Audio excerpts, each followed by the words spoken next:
Greetings, people of Earth, Canadians, Americans, Europeans, Asians, Eurasians, Southeast Asians, Africans, Caribbeans, South Americans, but most of all, greetings, British Columbians. Today is March 24th. This is the evening show of the COVID Chronicles. Things have not slowed down. Things are only picking up, so I'm going to pop some of my advanced nootropic.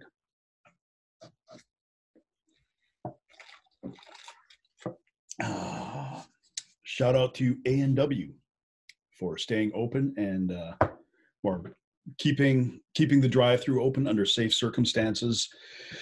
A&W, if you're not aware, stands for Allen and Wright.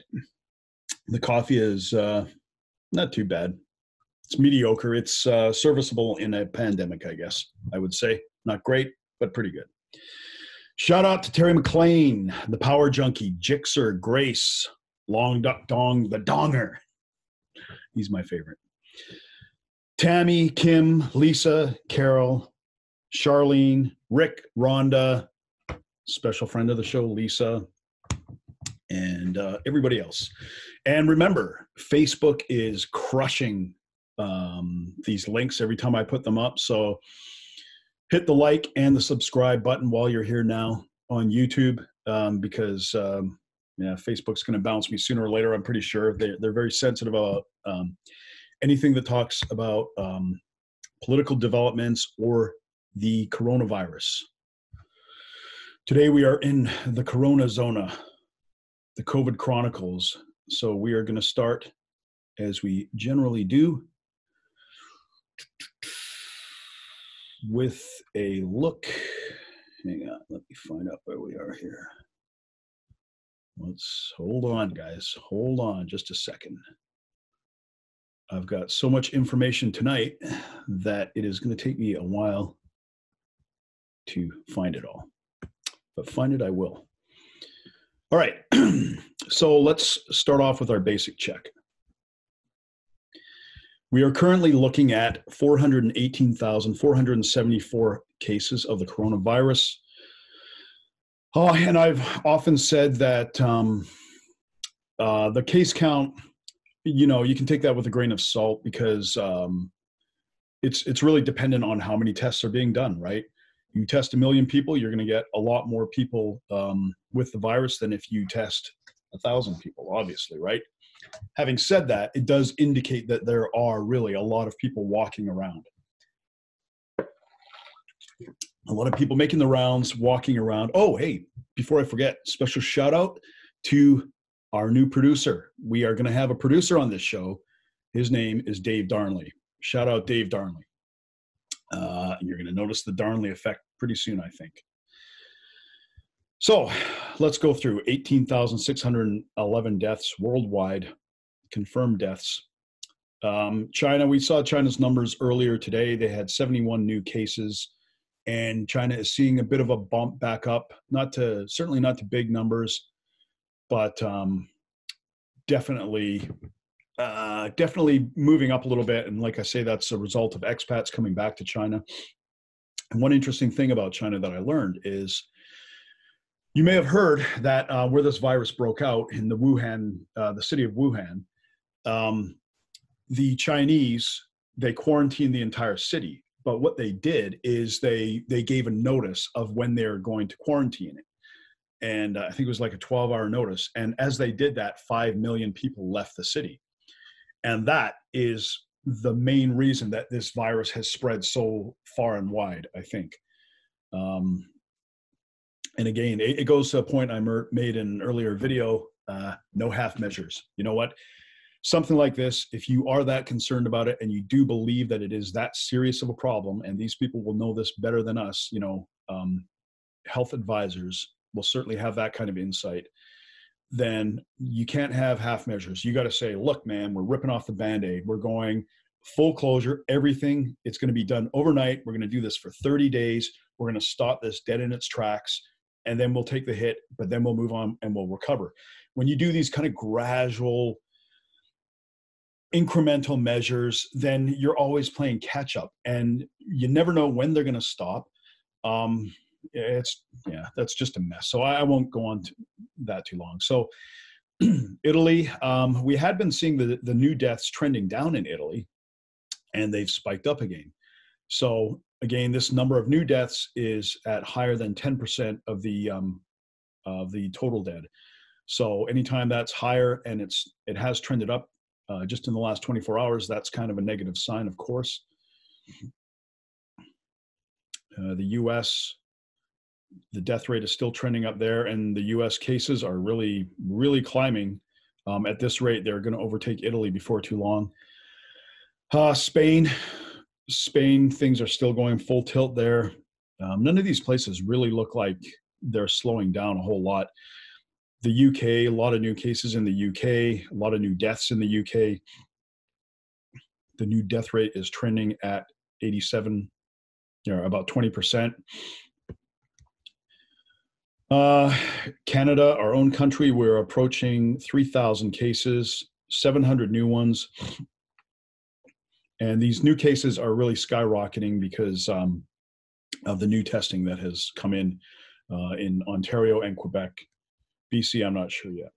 Only 26 deaths, though, which, I mean, obviously is not great, but it's comparatively low to some other countries, of course, right?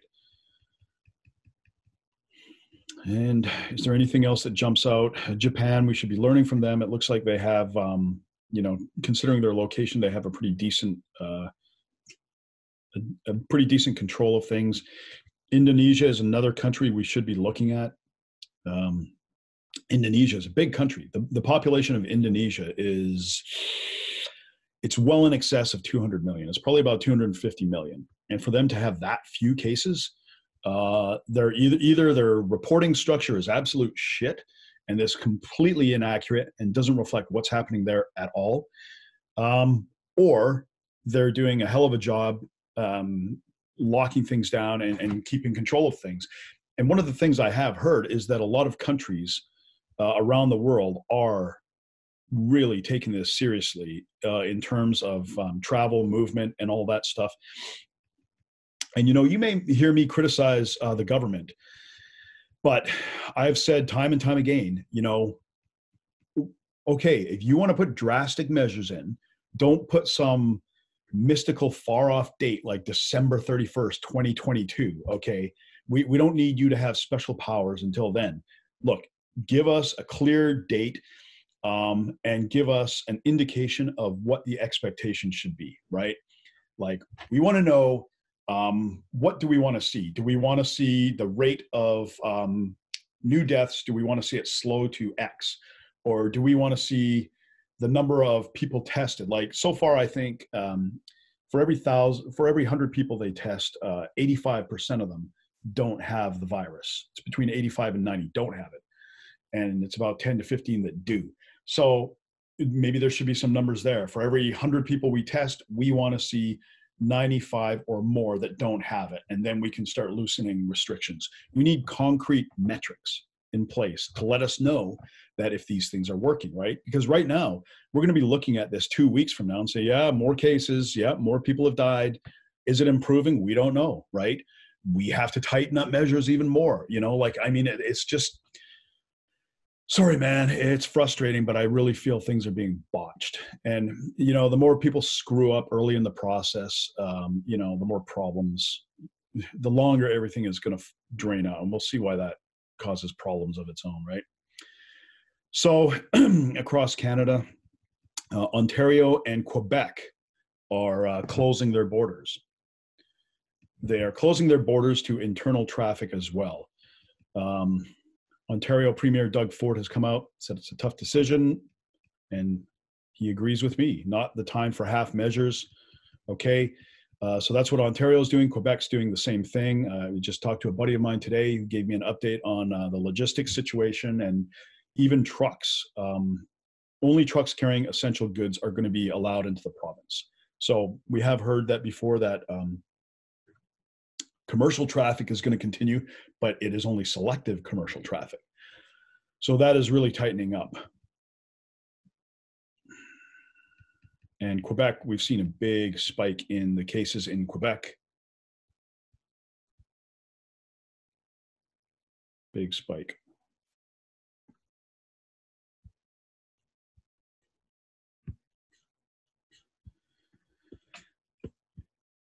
So they are closing their borders. WestJet is laying off nearly 7,000 workers amid the worsening crisis. And what's amazing that they're keeping 7,000. They have 14,000 employees, but again, this goes to what I say. I mean, I think an economy is built like a house of cards, or what's that game where you take things out?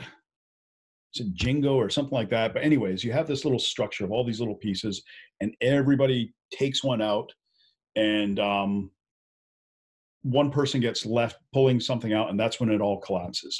That's what the economy is like. Economies seem robust, but they are actually very fragile because everything is interlinked.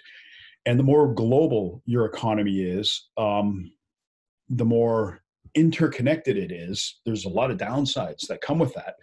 But one of them is that you're completely dependent on forces that are beyond your control and forces that you don't even realize. But now here we see, and this is what we can expect. This is what we can already expect. The hospitality industry is going to be wiped out from this. Hotels are going to be wiped out. Restaurants are going to be wiped out. And travel, airlines are going to be wiped out, right? Travel agents, companies that are built around servicing that sort of thing. And that's going to be the first wave of industry that capsizes, right? So 7,000 employees from WestJet are going to be laid off. 5,000 employees from Air Canada are going to be laid off. The executive team has taken a 50% pay cut. Okay, that sounds pretty good, but hey, they still got their jobs, right? A 50% pay cut when you're making $250,000 a year, all right. It's, what, at least they're doing something. Let's give them some credit, right? I suppose, but it is what it is. But one of the things we have to consider, though, is, the hospitality industry, as that goes under, what about all the spinoffs? I mean, hospitality, like we think of things, this is what I mean by a house of cards, right? Like we think, okay, well, the hospitality industry is going under. That's okay. I don't work in the hospitality industry, right? Well, you kind of do. See, if the hospitality industry goes under or contracts by 60 or 70% or whatever that number is going to end up being, what else doesn't happen? Well, nobody is selling beds to hotels. Contractors aren't going to be working on hotels. Electricians won't be working on hotels. Plumbers won't be servicing hotels. And so those people have to fight for work in other industries, right? Delivery trucks won't be making deliveries there. So those portions of their route are eliminated. So what happens is all those spokes that move out from these industries, they lose this piece of business. So not only does that directly affect them, and in many cases it will put them out of business, but the ones that are left over have to turn their attention towards other industries, right? Let's say you have a business. Let's say you're an electrician, and you specialize in condos, right? New condo developments. You're working in that area, or apartment buildings. Maybe you service apartment buildings. Maybe you help with the initial setup, whatever, right? Then all these people that were primarily focused on hotels, or that was a big portion of the business, all of a sudden they're saying, hey, now I want your business, right? So you got to start competing with them. But that's what we see. The domino effect, right? The house of cards. Coronavirus, a third of Canadian small businesses fear imminent closure without help. And as I was saying earlier in the day, I mean, our Prime Minister, Justin Trudeau, in the early days, last week in particular, he came out and he said a lot of things that sounded great. He said, we have your back. We are going to support you. We are blah, blah, blah. We're going to do all this, right? But they can't. That's the thing. He's making a promise that they can't keep. They don't have the money. And if they just print the money, like you can say, well, they'll just print more money. Well, sure, they can try doing that, but that will lead to inflation, right? I mean, if the money supply in a country doubles, well, guess what? Everything is going to double in price. That's how it works. So, like I say, they can't, right? The best thing we could do is when you have a problem, when you have a serious problem, the best thing you can do is face up to it and say, okay, look, here's what we're going to do. This is going to sound draconian, but we are going to do this, and we are going to try this for 30 days, maybe 45 at the absolute most, but we are going to do everything in our power to eliminate this, right? So according to the Canadian Federation of Independent Business, 60% of small businesses have seen a significant drop in sales, with more than a third reporting a reduction greater than 75%. 75% drop in sales. And this has just started. This has just started. Like, that's for, man, this yikes. That's all I can say. More than half of small firms have begun laying off staff already. And we've already seen that EI has been completely inundated with applications, and they're not going to be able to process them all. At this rate, the only way to prevent massive additional unemployment is for the government to introduce a much larger wage subsidy program. And again, that's why I said, you know what, if the government had worked just with employers and said, listen, we want you to keep everybody employed. We are going to subsidize your wages by 70, 80, or 90% over the course of this draconian month, but you're going to be paying people to stay home. This could have been dealt with much more efficiently and much easier. And I'm bringing this up now because people are going to be pointing this out months from now, even years from now. And I don't want someone to say, oh, sure, man, hindsight's 2020. That's why I'm saying it now, because it just seems fairly obvious to me. According to the results, the average cost of the outbreak for affected businesses has also doubled since last week to $136,000. The organization is proposing a job retention program that would subsidize wages for employers who are able to retain staff. This is a good idea. This would cover at least 75% of wages for all employers up to a cap of $5,000 per worker per month, and include people who are self-employed and small business owners. That's a good idea. I hope that goes through, because trying to have the government manage it all, no, man, that's a disaster waiting to happen.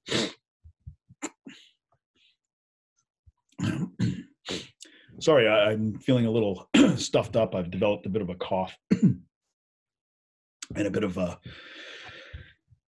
seems really hot in here too. No, I'm just joking. That's a joke in bad taste.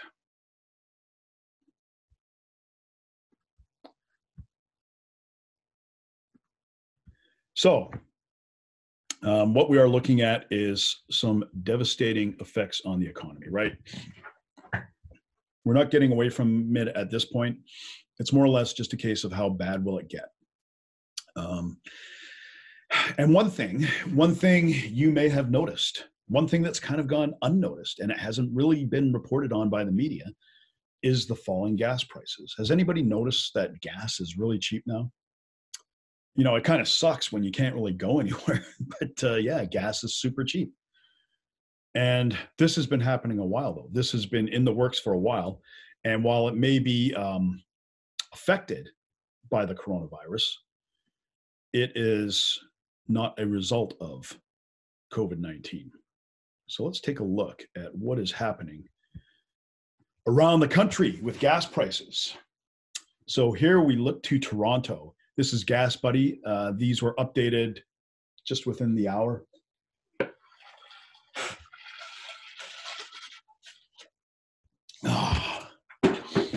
All right. So stations in Toronto, 59.9, 62.9 at Costco, 64.9 at the Shell at Lawrence Avenue and McCowan Road, 64.9 at the Esso, Kennedy, and Ellesmere. 64.9, the Petro-Canada, Lawrence Avenue and Kennedy Road. Not bad, except you have to drive to Lawrence Avenue and Kennedy Road. That's Toronto. I'd say average price of about, what, 63, 64. Calgary, Costco, East Hills Boulevard, 61.9. Shell, boy, Costco sure is cheap. Shell, 66.6. Geez, I wonder who the hell's managing this store. I think we got, I think we either have an Iron Maiden fan or somebody that's looking forward to the end of the world. 666 at Shell on 112th. 66.9 at the Costco on Sarcee. 66.9 at the Petro-Canada, Hidden Valley Drive. And 66.9 on 4002 Edmonton Trail in Calgary. And now we come to our own province. Oh, whoa. Yeah, guess what? We're getting fucked again. Now, how is it right across the country, prices are in the 60s, some in the high 50s in the case of Toronto, and they're all over $1 here.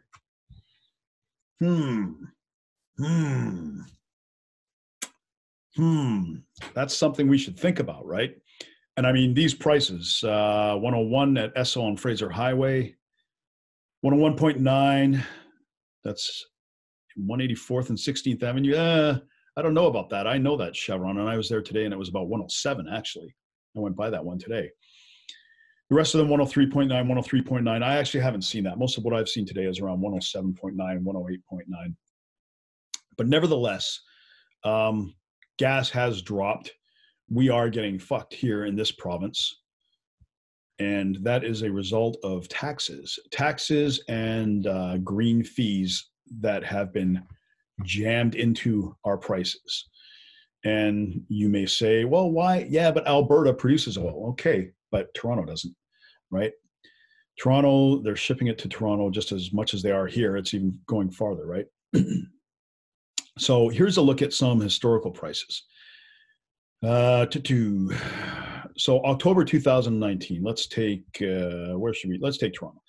October 2019, gas in Toronto was 116.9. A month later is 116.4.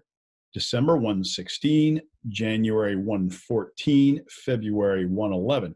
So these prices have started creeping down, and they've now basically gone off the face of a cliff. But why? What's going on here? What is going on? Well, dear viewer, I will explain to you what's going on. This comes down to OPEC. And if you don't know what OPEC stands for, that stands for the Organization of Petroleum Exporting Countries. There's about 15 countries in OPEC. There's Saudi Arabia, Kuwait,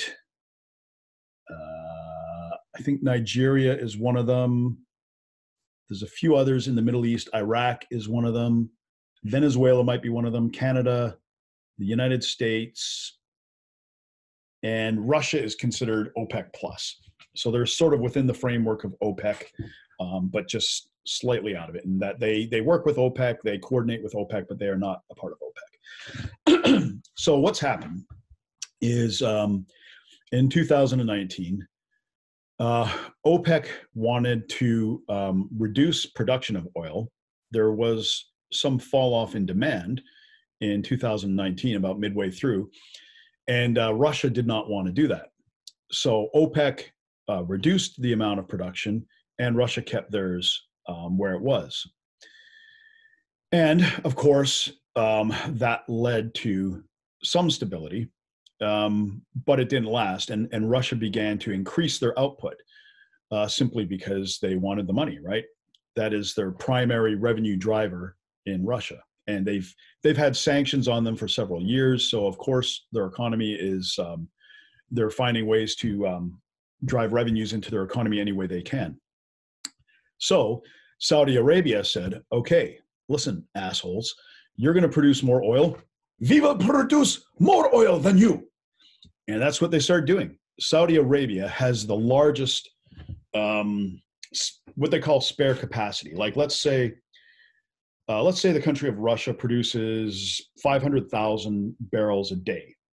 And I think they're the second largest producer after Saudi Arabia in the world.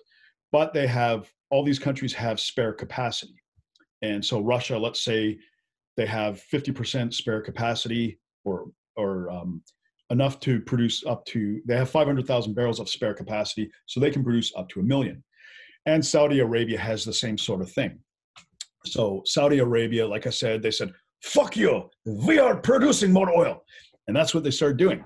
So Saudi Arabia started cranking up their oil production. And Russia said, niet, we will produce more oil.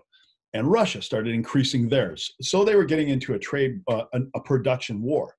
And Saudi Arabia, of course, has a big advantage in this because they can produce oil at a much cheaper price. Their oil is easy to get to crude oil. It's just, Saudi Arabia is a desert that's basically just sticking a drill in the sand and pulling out the oil, right? Lower wages, all that stuff. And but that's what's been going on. And so the world supply of oil has been increasing rapidly. And I mean, it's hurting both countries, to be honest. I mean, Russia was forecasting, man, I don't want to get my numbers wrong, but Russia was forecasting a budget surplus going into the year.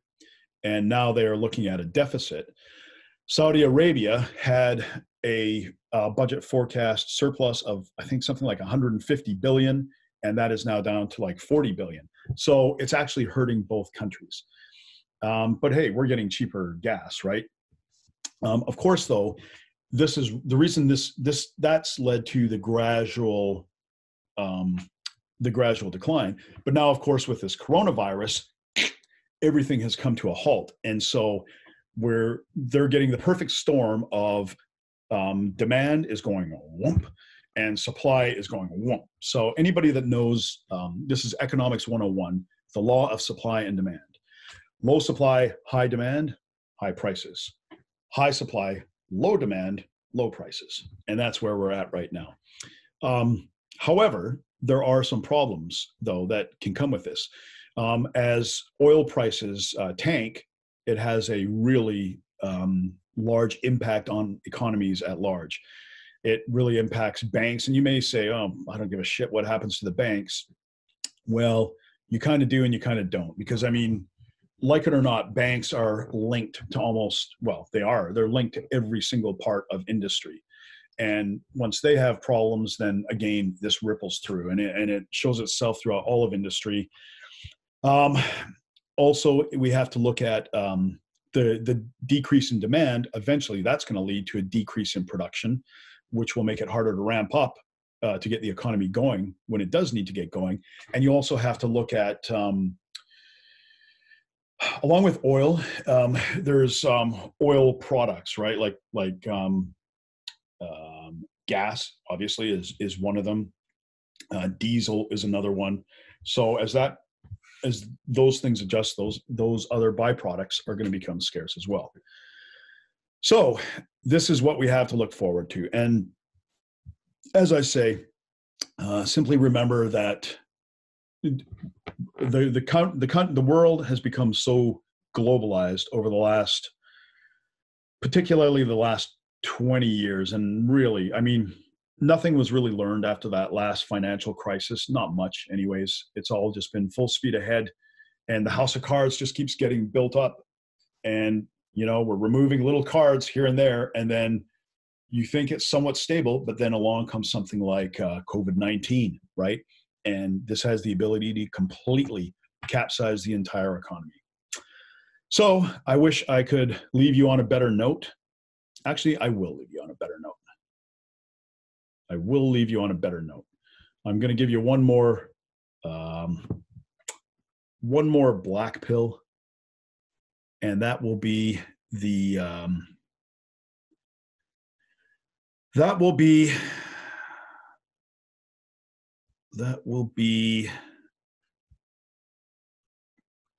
the cases, the COVID-19 cases in Canada.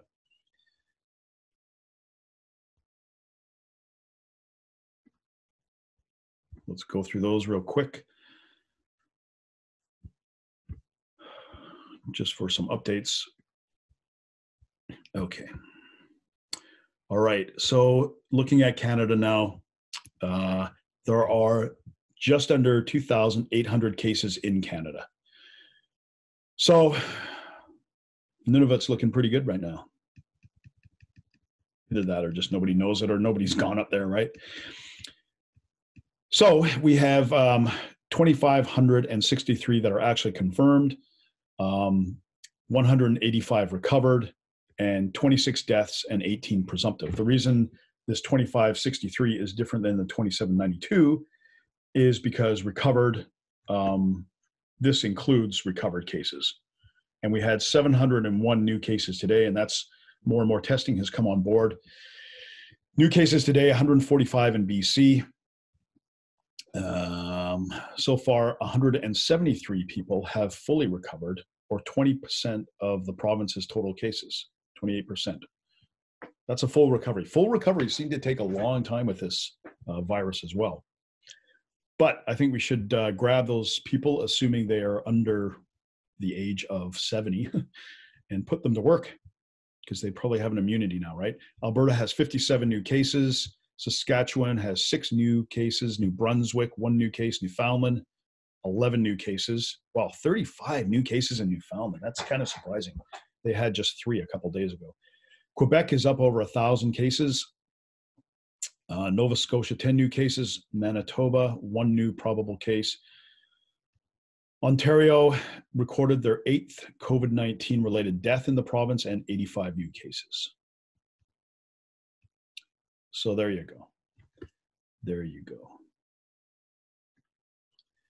And I will leave you with this one last thought. There are some positives, right?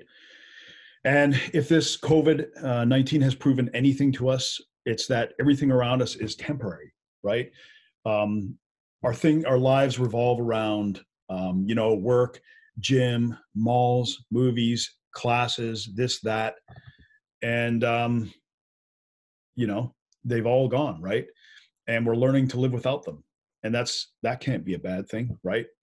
And if you think about the